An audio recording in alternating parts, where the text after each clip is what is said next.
We were wandering in the silence, searching for a deeper faith.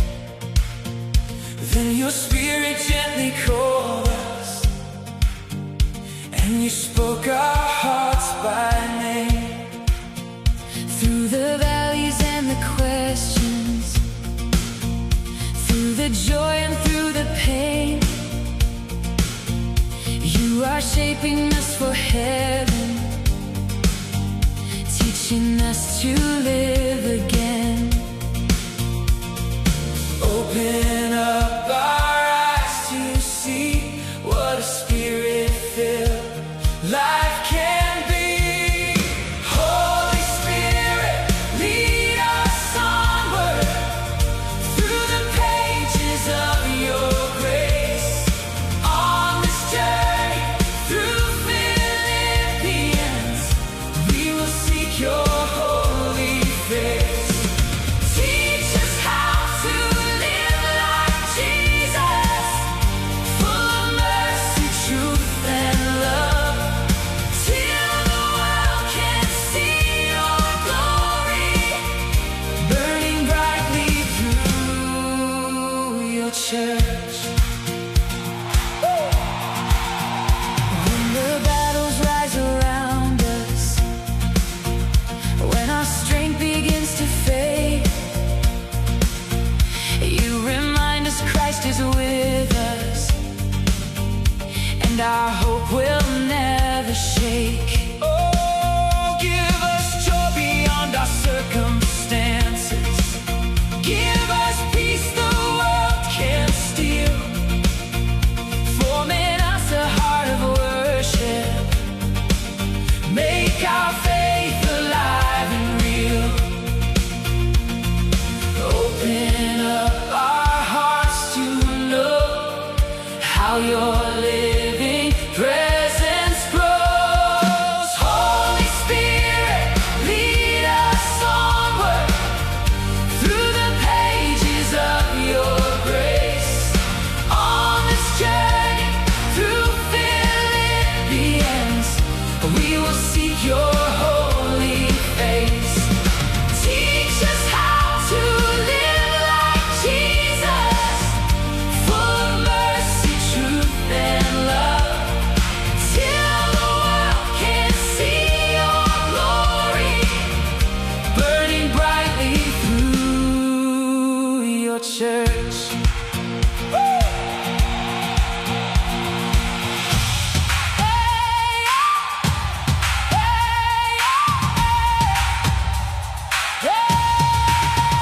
Let our minds be like Christ Jesus, humble, faithful, strong, and true. Every step surrendered wholly. Spirit, make us more like you. Let our lives become a witness of the power of your name, filled with joy and filled with purpose. Never ever stay the same. Holy Spirit, lead us onward. Set our hearts and lives ablaze. On this journey through Philippians, we will walk in all your ways. Hey, teach us how to live like Jesus, Spirit-filled in all we do, till the nations sing your praises, and our hearts belong to you. Fill us now, Holy Spirit, lead us on, lead us home.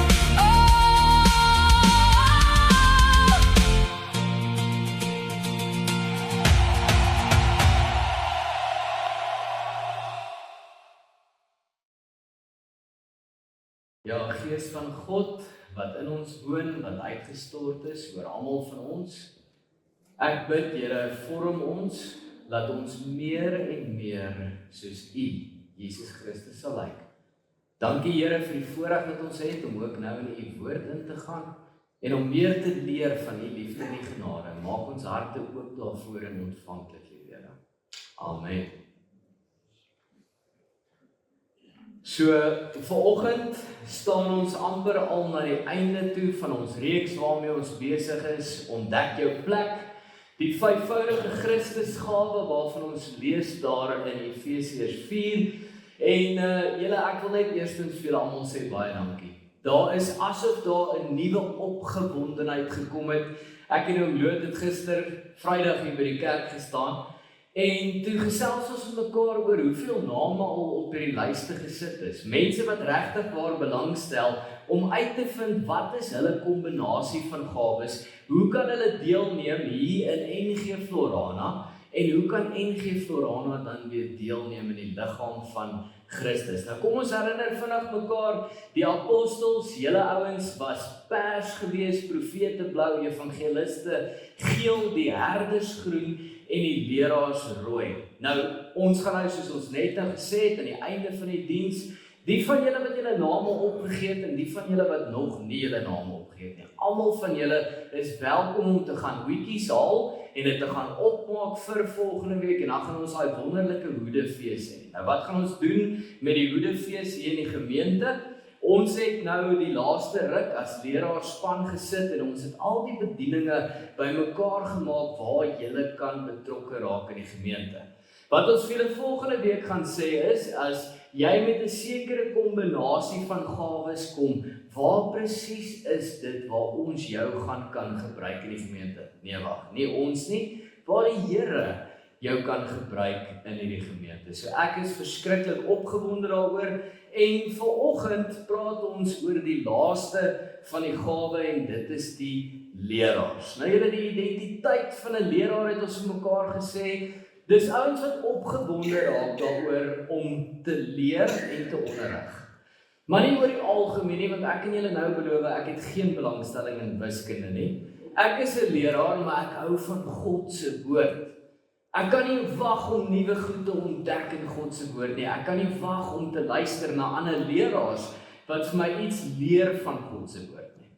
Dan het ons ook vir mekaar gesê dat as jy iets leer, dan is ons nie soos 'n klomp damme wat net vir onsself die inligting hou nie. Ons kan dit nie help nie.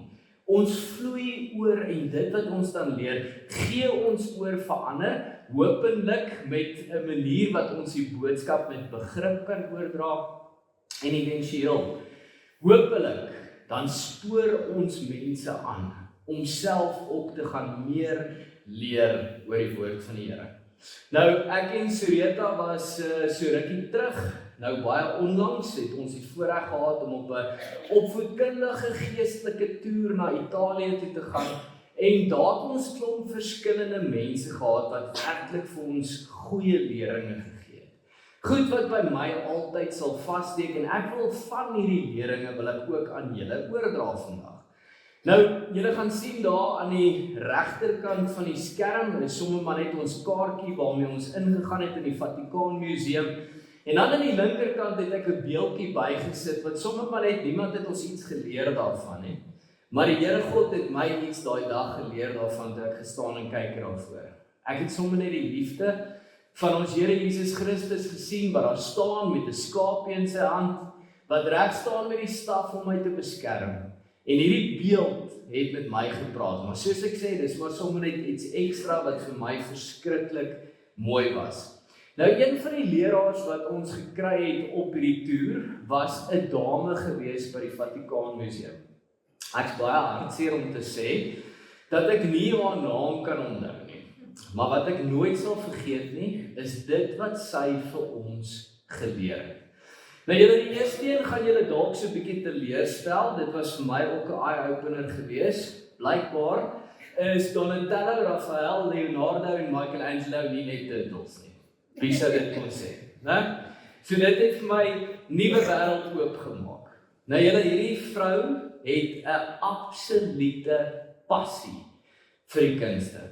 Sy het 'n passie vir die kunste, en wat dit nog beter maak is sy verstaan hierdie kuns op 'n manier waar sy die teologie en die boodskap van God met liefde vir ons kon oordra. Selfs ons ouens wat nog gedink het, die Turtles en Leonardo gaan saam. Nou julle, as ek julle moet begin verduidelik vandag wat ons als by die Vatikaan Museum geleer het, dan gaan ons dalk besig wees tot en met die Hoedfees volgende week. So, ek het 2 lesse uitgekies wat vir my regtig waar uitgestaan het. Nou die prentjie daar aan die regterkant, sal almal van julle weet, dit is die uitbeelding van die skepping van Adam.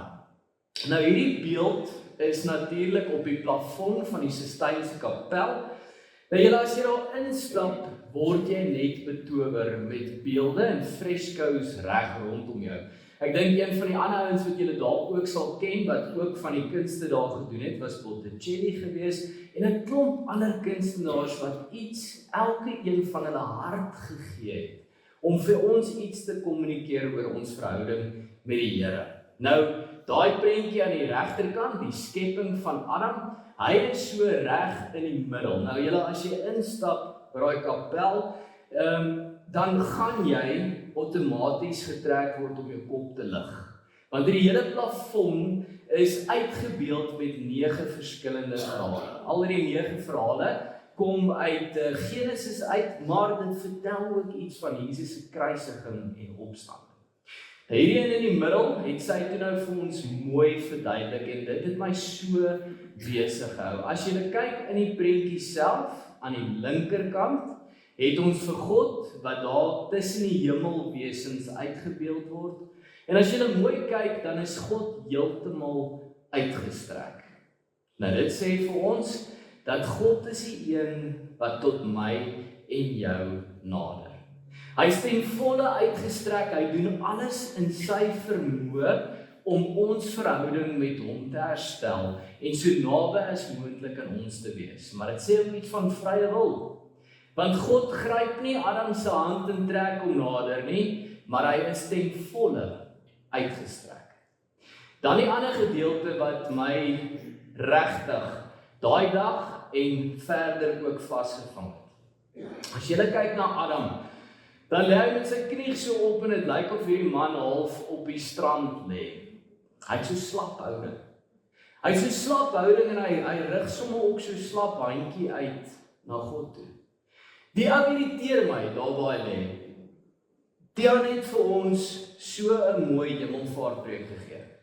Waar hy gesê die engele nadat Jesus opgevaar het na die hemel toe, wou amper die disippels skud en vir hulle sê, wat wag julle? Gaan uit. En hierdie prentjie van Adam gee vir my daai selfde idee, daai slaphouding, daai, ag Here, ek het soveel ander goed om te doen, maar ek gaan ook maar 'n bietjie uitreik. En dit frustreer my. Hoekom frustreer dit my? Ek raak nie net kwaad vir Adam nie, ek raak kwaad vir myself. Want ek weet daar's goed in my lewe wat ek ook voor my verhouding met die Here sit. En as ek kyk na hierdie beeld, dan kan ek nie anders as om net die Here te vra, Here Jesus, help my. Help my dat ek hierdie houding verander. Dan die ander les wat sy ons geleer het, is van die Dawid beeld. Nou die Dawid beeld is nie daar in die Vatikaan Museum nie, hy is eintlik 'n hele paar 100 kilometer weg daarvan af, daar in Florence, of soos wat die Italianers doen, Firenze. Nou hierdie beeld in sy volle 5.17 meter hoog, staan daar in sy glorie in die Akademia. En die manier wat hierdie beeld aan mekaar gesit is, beeld vir ons die perfekte proporsie van 'n manlike figuur uit. Maar as jy nader gaan kyk en jy staan, dan is daar een ding wat dadelik uitstaan en dit is sy hande. Sy hande is uit proporsie uit groot. En daai vrou leer ons toe daai dag, hoekom is dit so? Want dit is om te sê dat al die goeie wat Dawid in sy lewe gedoen het, kom uit die hand van die Here uit. Hy is die perfekte koning, hy is perfek geskape, maar uit die hand van die Here uit kom die goeie dade, nie uit ons as mens uit nie. Julle en daai het my soveel laat dink. Hoeveel keer probeer ek dit uit my eie krag uit doen? Hoeveel keer tel ek die slingervel op en gaan soek die klippies uit en is ek gereed om vir Goliat aan te vat, maar dit gaan net nie werk nie. Dis net wanneer God die hoof van ons dade en die hoof van ons doel is, wat dinge reg kan uitwerk. So dit wat die dame ons geleer het, en dit sal my absoluut altyd bybly. Die volgende les, of 2 lesse, kom van Rudolf Botha af. Hy was ook ons groepleier gewees, en wat ek bewonder van Rudolf, hy is 'n goeie leraar, as gevolg van die kennis wat hy het. Maar wat vir my mooier is daai man leef wat hy praat. Hy loop oor van liefde en vreugde van die Here, en daarom kan ek weet, ek kan hom luister. So ek gaan vir julle vanoggend net 2 lesse gee, wat hy vir ons ook daaroor gedra het. Nou die eerste een kom uit Johannes 21 vers 15 tot 19. Dis die baie bekende gedeelte van Jesus wat daar op die strand vir Petrus vra, Petrus, het jy my lief? En hy vra hom ook 3 keer.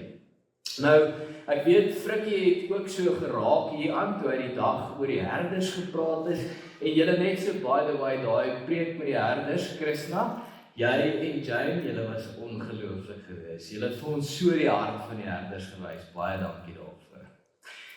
Terug te kom by hierdie gedeelte, kom ons lees saam en dan verduidelik ek vir ons waaroor dit gaan. Toe hulle klaar geëet het, vra Jesus vir Simon Petrus, Simon, seun van Johannes, het jy my baie lief, meer as hulle hier? Ja, Here, antwoord hy hom, U weet dat ek U lief het. Hy sê toe vir hom, laat my lammers wei.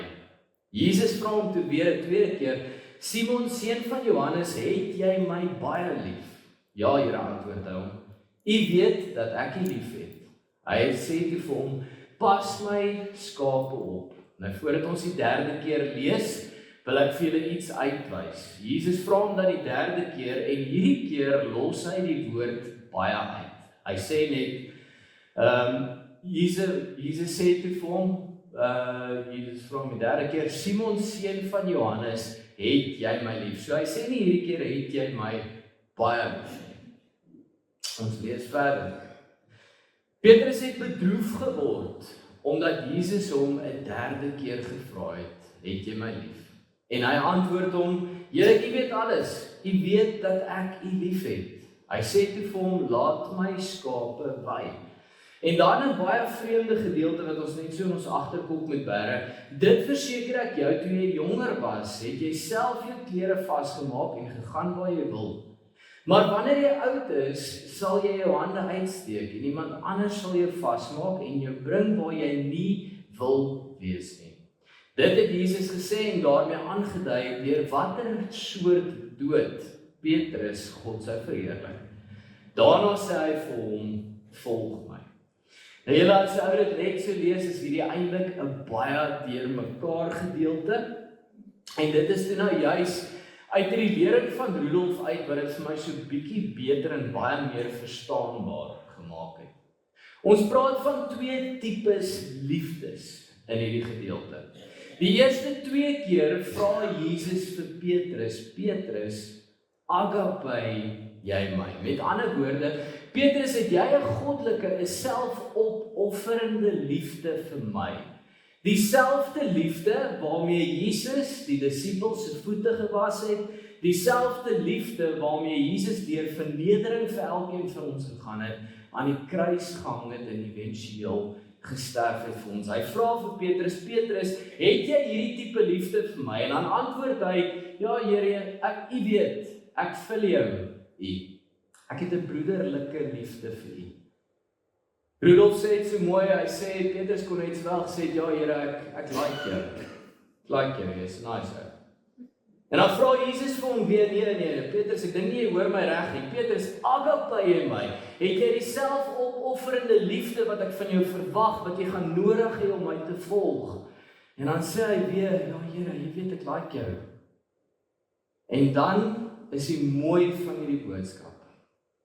Jesus Christus ontmoet elke een van ons waar ons is. En die 3de keer as hy hom vra, ontmoet hy dan vir Petrus daar waar hy is. Waar hy bereid is om Jesus lief te hê, en dan daai 3de keer dan vra hy, okay, Petrus, vul jy my? Het jy 'n broederlike liefde vir my? En dan raak Petrus hartseer. Want dan kom hy agter wat Jesus eintlik mee besig is. Hy kom agter dat Jesus nou net afgedaal het na sy plek toe, na dit wat hy kan gee, en dan sê hy, ja, Here, U weet, ek vul jou liefde U. En dan het ek julle gevra om daai gedeelte van hoe hy sal sterf in julle agterkoppe te plaas. Vreemde gedeelte uit dit alles uit. Hoekom sê hy vir hom hoe hy gaan doodgaan? Want jy sien, hierso is die mooi. Alhoewel Jesus ons ontmoet op die plek waar ons is, sê hy vir Petrus, jy gaan so begin. Jy gaan vul jou liefde vir my hê, maar op die einde van jou lewe gaan jy my agape. Hulle gaan jou wegsleep, ouens, en uit oorlewering uit weet ek en jy hoe Petrus gesterf het. Hy het heel moontlik in Rome gesterf, min of meer dieselfde tyd wat Paulus gesterf het. Hy is gekruisig, maar hy het gesê ek gaan nie gekruisig word soos my Jesus nie. Julle moet my onderste bo kruisig, want ek is dit nie werd om soos my Jesus te sterf nie. Julle, dis ongelooflik. Dit is 'n agape liefde, nee ja. Jesus ontmoet hom waar hy is, en as ek en jy die pad saam met die Heilige Gees stap, wat soveel jaar uitgestort is, wat ons vandag vier, en ons laat hom toe dat hy in ons wonend werk, dan word ons filiale liefde verander na agape liefde toe. Tweede les wat ek van Rudolf geleer het, is 'n gedeelte uit 1 Korinte uit. Nou hierdie gedeelte gaan ons nie nou saam lees nie. Ons het donderdag die voorreg gehad om in die leraarspan hierdie gedeelte saam te lees. Dit gaan daaroor dat Paulus skryf vir die ouens in Korinte, en hy skryf vir hulle dat dit nie is as gevolg van sy oulike prediking wat hierdie mense tot die Here gekom het nie, maar omdat dit is dat dit die Heilige Gees is wat in hulle werk. Al wat hy vir hulle gepreek het, is net die Jesus Christus en die feit dat hy vir hulle gekruisig is, die gekruisigde. Hy het oor en oor die boodskap van die kruis vir hulle gegee. Nou wat is die agtergrond van hierdie gedeelte? Die hele 1 Korintiërs boek gaan daaroor dat daar kom verdeeldheid in daai kerk in Korinte. Tussen 50 en 52 na Christus het Paulus min of meer 18 maande spandeer daar in Korinte om met die kerk te stig. En hy doen verskriklik baie moeite met hulle, hy bly saam met hulle, hy wys hulle hoe om te leef. En dan wanneer hy gaan, dan los hy 'n ou agter met die naam Apollos. Nou julle, Apollos het hierdie verskriklike gawe gehad om te preek. Apollos het net hierdie manier gehad, in hulle tyd noem hulle dit retoriek, is 'n manier van praat, dis 'n manier van verduidelik, maar hy het hierdie absolute gawe gehad. En dan gebeur 'n interessante ding. Die kerk begin homself te verdeel. Van die ouens sê, nee, julle daai Paulus, weet hy het ons kom vertel van die Here, maar ek hang hom nie meer aan nie. Luister hoe lekker praat hierdie Apollos. Hoor hierdie boodskappe wat hy vir ons gee. Ek gaan hom eerder volg. En 'n ander groep sê, nee, ons bly by Paulus, en so stadig maar seker word hierdie gemeente uitmekaar uitgetrek. Nou hierso is die lesse wat ons moet leer vandag. So die leraars, ons moet leer uit dit wat met Apollos gebeur. As jou gawe of jou lering van so 'n aard raak wat mense net hierdie gawe van jou aanbid en nie vir Christus agter jou gawe kan raakstuur, dan moet jy daar uit. Want jy sien wat Apollos toe gedoen het, toe hy agterkom wat gebeur, toe gaan hy uit Korinte uit. Teen die tyd wat Paulus hierdie brief skryf, toe is Apollos by hom in Efese. Hy het sy goed gevat en hy het gegaan, want hy het agtergekom, die mense is besig om sy gawe aan te hang en nie sy God nie. Leraars, vir almal van ons, as jy dink jy raak groter as die boodskap wat jy verkondig, hou op met wat jy doen. Want dit is nie die Gees van God wat deur jou praat nie.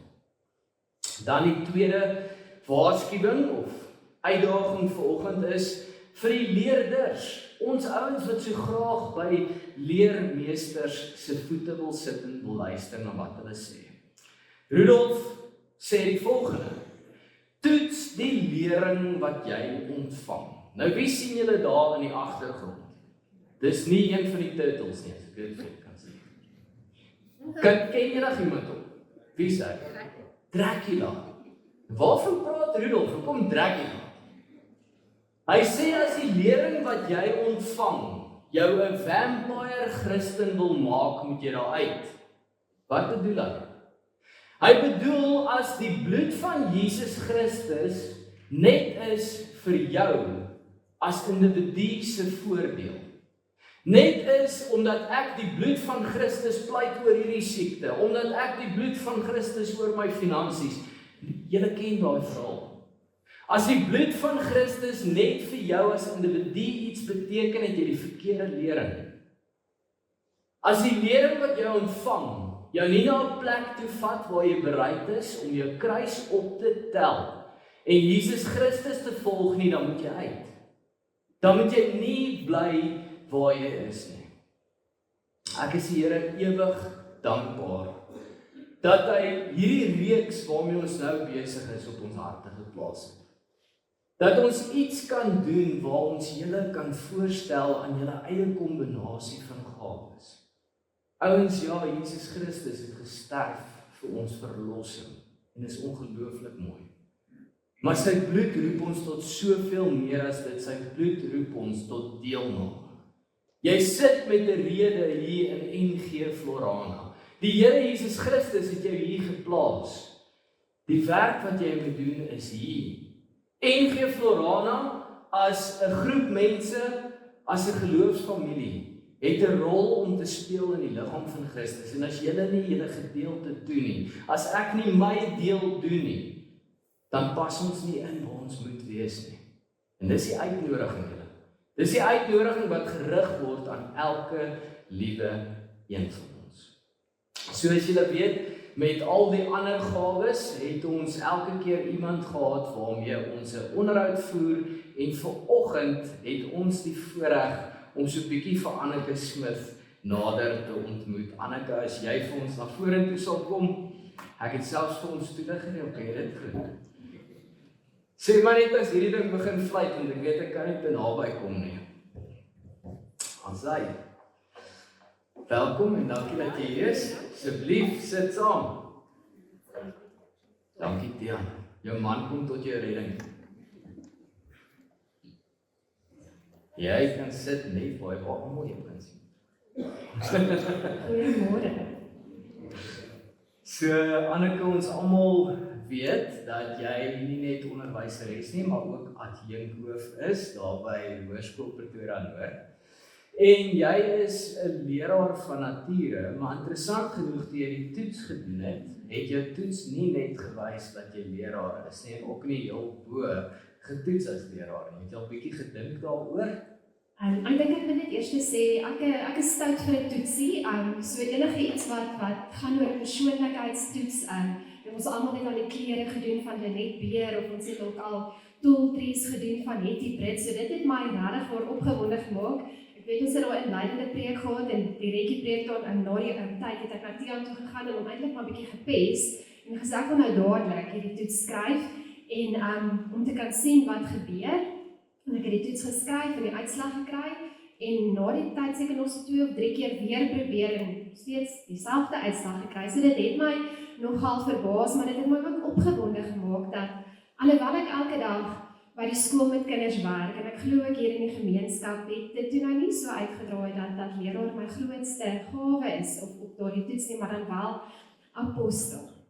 En maar dit het my werklik waar 'n bietjie laat dink dat hoekom is dit so? En ek het net besef dat God elkeen van ons op so 'n unieke manier gebruik.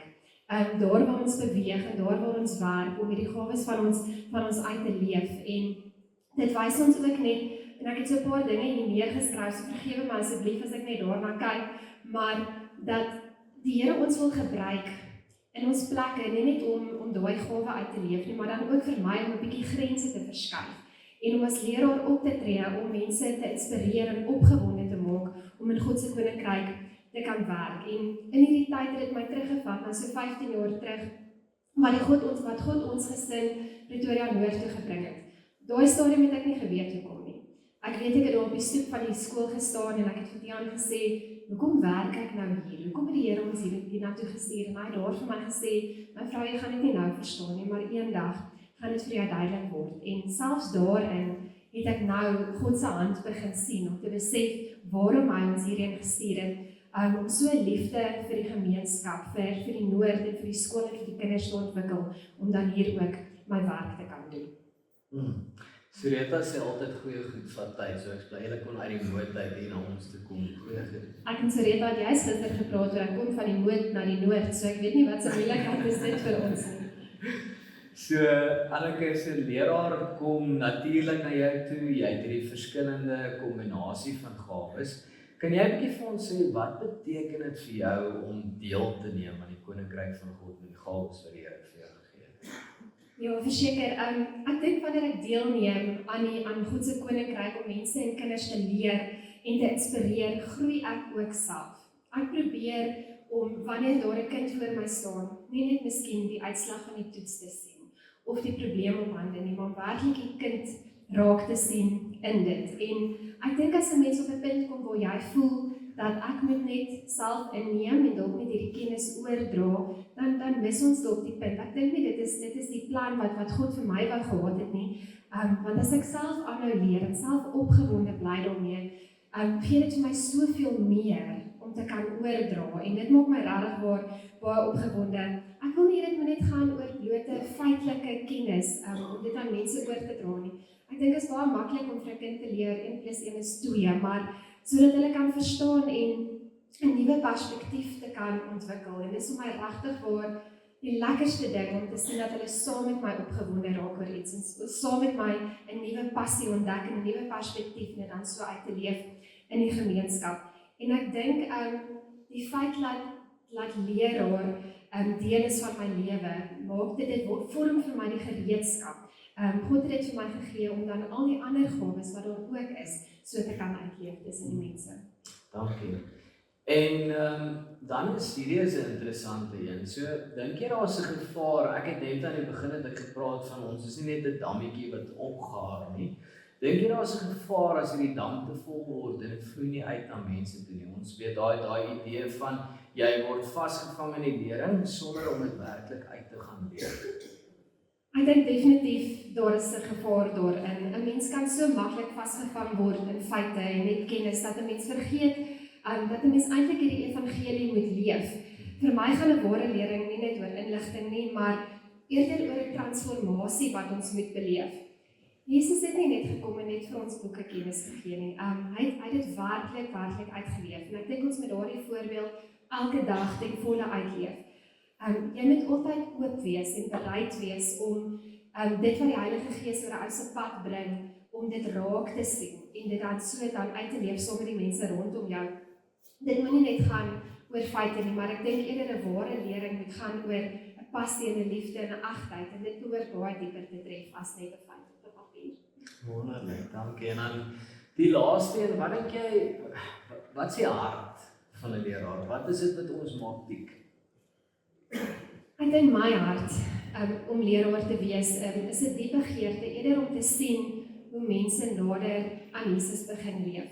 Ek sê altyd by die skool, as hulle binne dissiplinêre verhoor of 'n ouer aand, ek sal altyd pro die kind optree, want die oomblik wat ek daai perspektief uit gedagte uit gaan begin laat, dan moet ek ophou wat ek doen.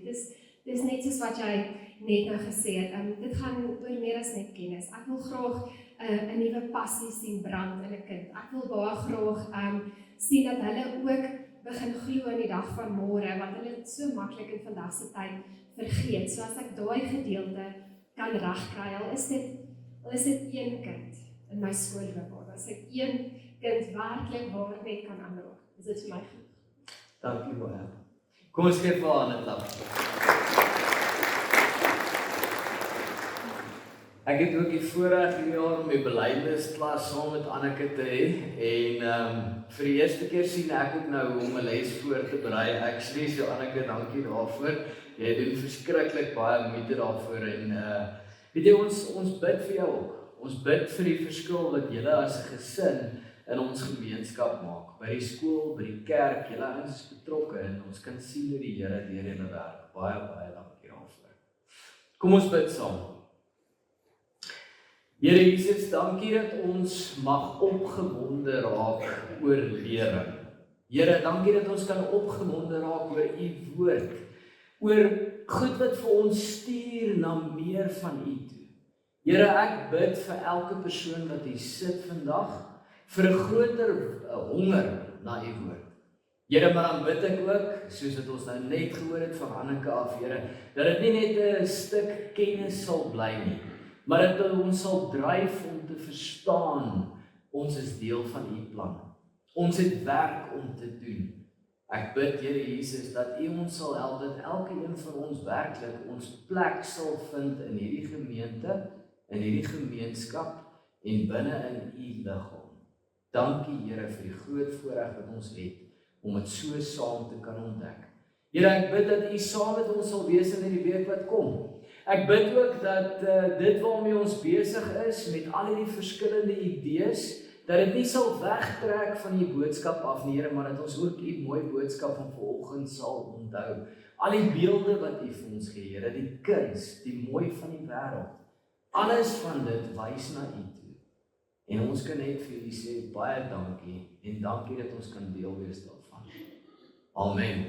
As jy hier sit vandag, as jy hier staan vandag, jy is nie per toeval in hierdie gemeente vandag nie. Jy kry nie per toeval die geleentheid om uit te vind waar pas jy in God se plan nie. God het 'n plan met jou lewe.